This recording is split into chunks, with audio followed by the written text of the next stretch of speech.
Good morning, YouTube. My name's Pam, and this is my 999-day journey. Thanks for joining me. I appreciate you being here. So, it's a little bit different than my normal content. It is about 8 o'clock in the morning, and I realized that I did not do the thing that I was supposed to do yesterday, which was to put my Luffa gourd sprouts into some dirt. So, I'm going to do it right here, right now, in my office with the camera rolling, because why not share it with you guys? All right, so what I have done is, okay, so wait, before we get started, sorry, this is going to be a little disorganized, and I apologize. Before we get started, I just wanted to show you the things that I'm working with here. So and I've talked about this in the previous videos, I know, I reuse everything. I don't throw things away if they can possibly be used for some other purpose. It gets on my family's nerves, it gets on my partner's nerves, but it's a thing that I do, and it saves me money, so, you know, whatevs. This is a leftover container, I think, or maybe some, oh, no.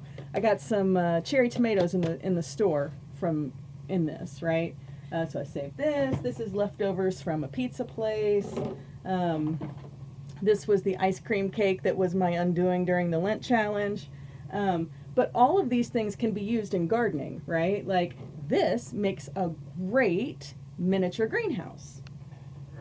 You know, this makes a great little holder for seed starts, which I would have actually been using today, but I found something better.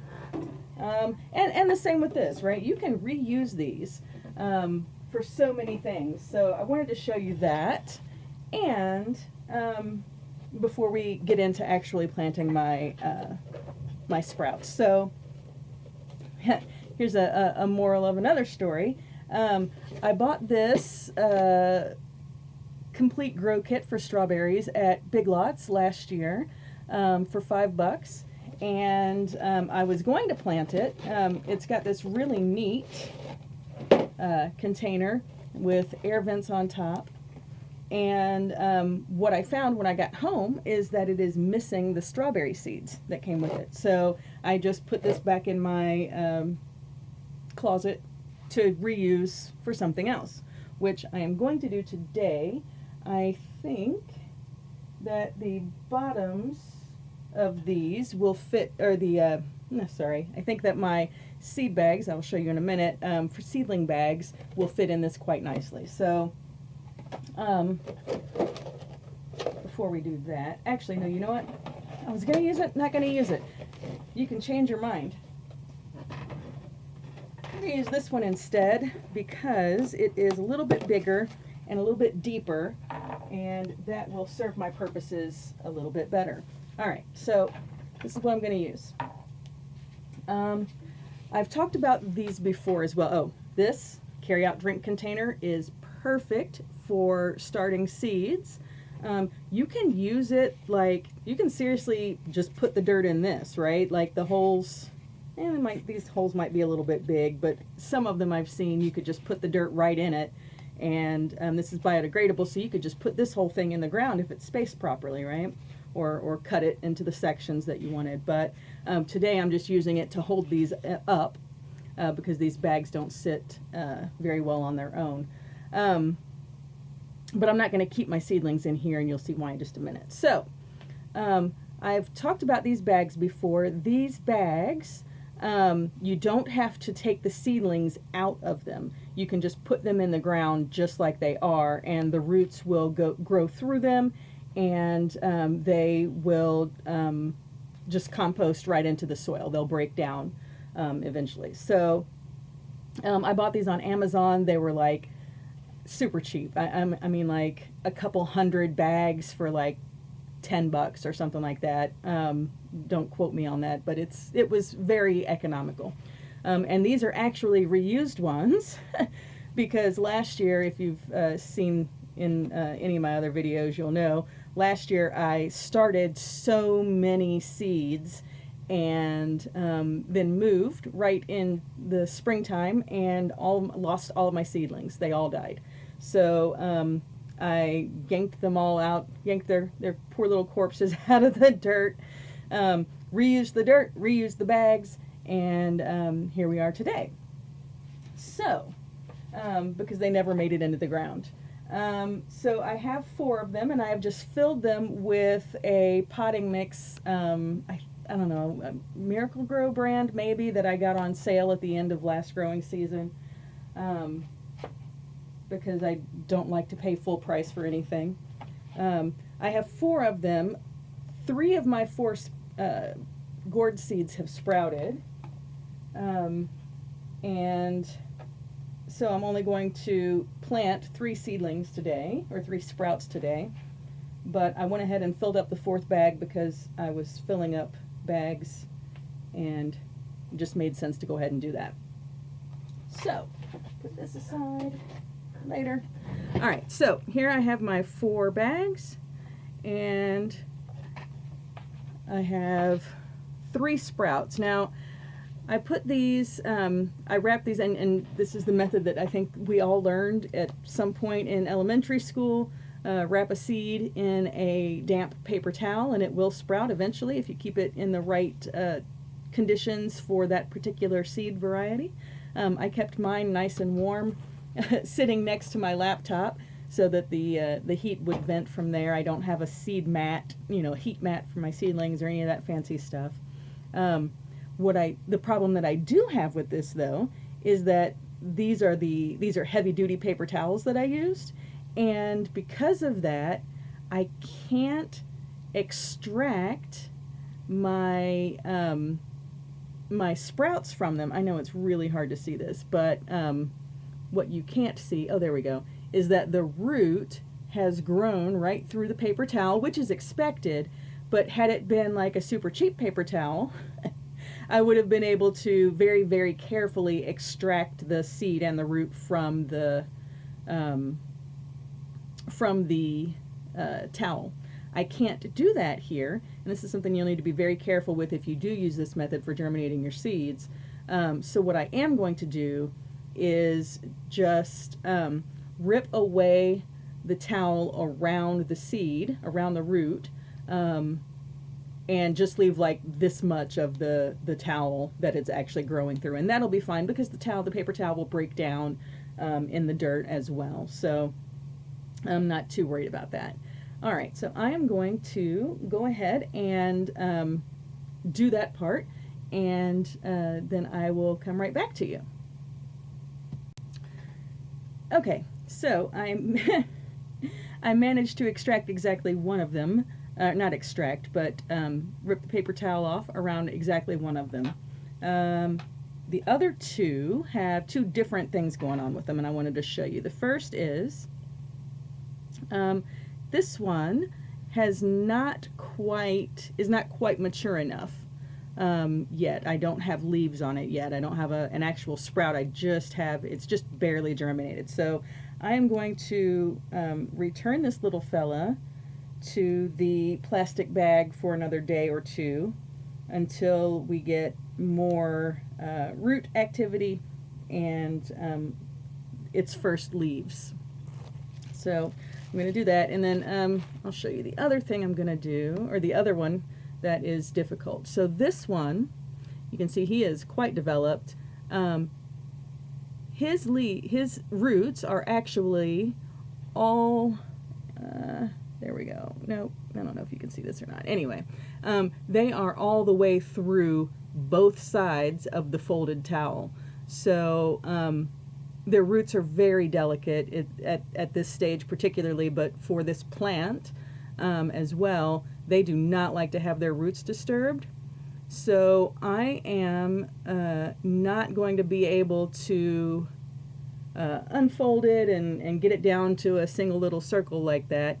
I'm gonna just, because I'm afraid if I start pulling on this, it's gonna break these roots. They're not gonna pull through. It's not like thread, right? It's not gonna come through the towel. So I'm gonna leave the whole thing like this and just hope that he is strong enough to keep putting out roots through the towel. because otherwise he looks very healthy, right? Like he's got this nice seed leaves and everything going on. So I'm just gonna hope that he does well. All right, so I'm going to pause for just a second and put one of these in the dirt, and then I'll show you putting the other one in.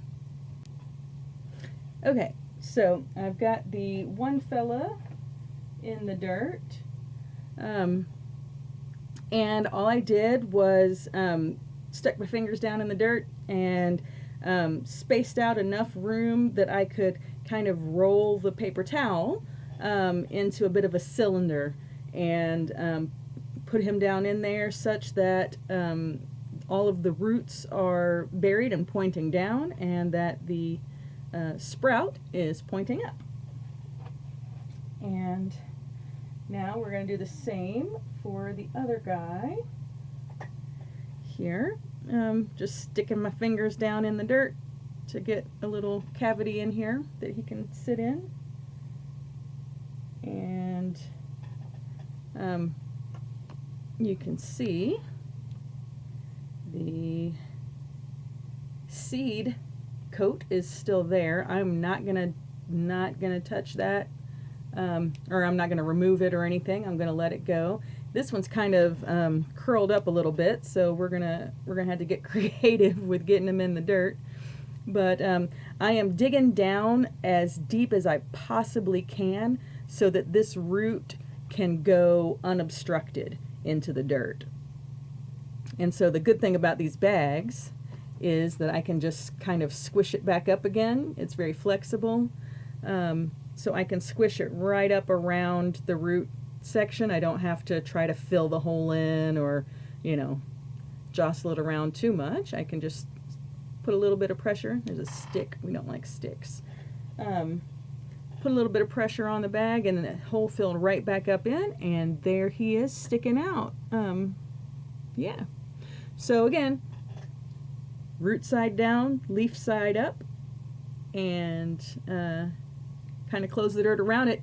You don't, so at the seed itself, the original seed that was planted, you can see that's the point where you have roots on one end and the leaves on the other. You want that point always to be under the dirt. You don't want that part exposed to the air at all. The only thing that you want to have coming out of the dirt is the stem and any leaves that have developed. You want all of the roots and the original seed itself to be fully covered in the dirt. So that is getting them in the dirt. Actually, I'm going to stagger these. All right. And okay, so I did not water these in first, which is fine. What I'm going to do is water them from the bottom up. I've got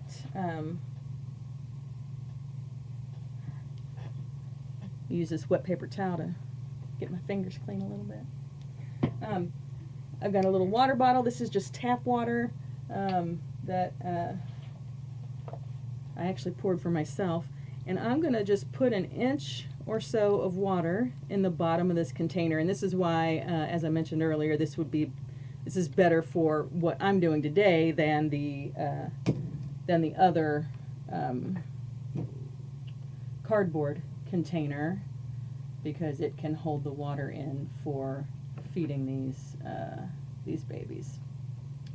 So when you water from the bottom up, I don't know if I got a whole inch or not, because they're thirsty. When you water from the bottom up, the plants are able to drink up the water as they need it, and it will keep the soil moist for you know, a couple days or longer, depending on how thirsty your seedlings are. So doing that, and you can see this is one that doesn't have a seed in it, but you can see how the bottom is getting wet there, and so it's going to just start soaking that water right up into the soil. And then they can drink as they need it, and they won't be overwatered. So so that is it. I don't have a spray bottle in here. If I did, I would just give the top of the soil a little mist to help the seeds get settled in. I'll probably do that when I turn the camera off. There's another little hard piece of something, so I'm pulling it out of there. And yeah, it's really just that easy. The point that I really want to get across today is that gardening does not have to cost a lot of money. You can grow your own food at home from seeds that you save, from produce that you buy at the store. I didn't buy these at the store. I did because they're a little bit rarer. I did order these seeds, but you can also, you can find seeds at the dollar store.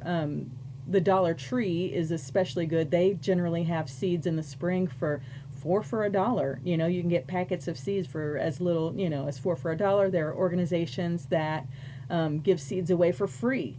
You just cover the posting or the postage costs. So yeah, it is cheap. It is cheap to grow your own food. So yeah, and sometimes free to grow your own food, right? Like I didn't buy containers. I wouldn't really have had to even use these, but it makes, it's a convenience. But otherwise, I could really have just put the dirt directly into here and planted 4 seeds. Put the 4 sprouts in it, and then just very carefully extracted them from the dirt, right? But it's like I said, a matter of convenience for me. So yeah, it can be done on a very small budget, and I just want to encourage everybody. If you have a small space, you can see I just did this in my little 8x8 office inside. There's a little bit of dirt on my floor that I will actually mop up with the remnants of one of these wet paper towels, and then start my day. But yeah, all right, so that's going to do it for me today, guys. I will keep you posted on the progress of these loofah seeds. I am actually going to put them, you can't see from this angle, but there's a bookcase right over here, and I have some grow lights that I'm going to put these guys on. As I mentioned before, this is the warmest room in the house, and loofah seeds need like between 80 and 90 degrees ideally, and they need at least 6 hours of sun every day, which this room does not get. But I do have grow lights that I'm going to use that will help to keep them warm and well sunned. Sunned? I don't know if that's a word. Anyway, but that's going to do it for me. I hope that you have a wonderful rest of your day, or that you had a wonderful day no matter where you are in the world or what time of day you're watching. And I will talk with you tomorrow. Thank you so much for being here. I appreciate you. Bye-bye.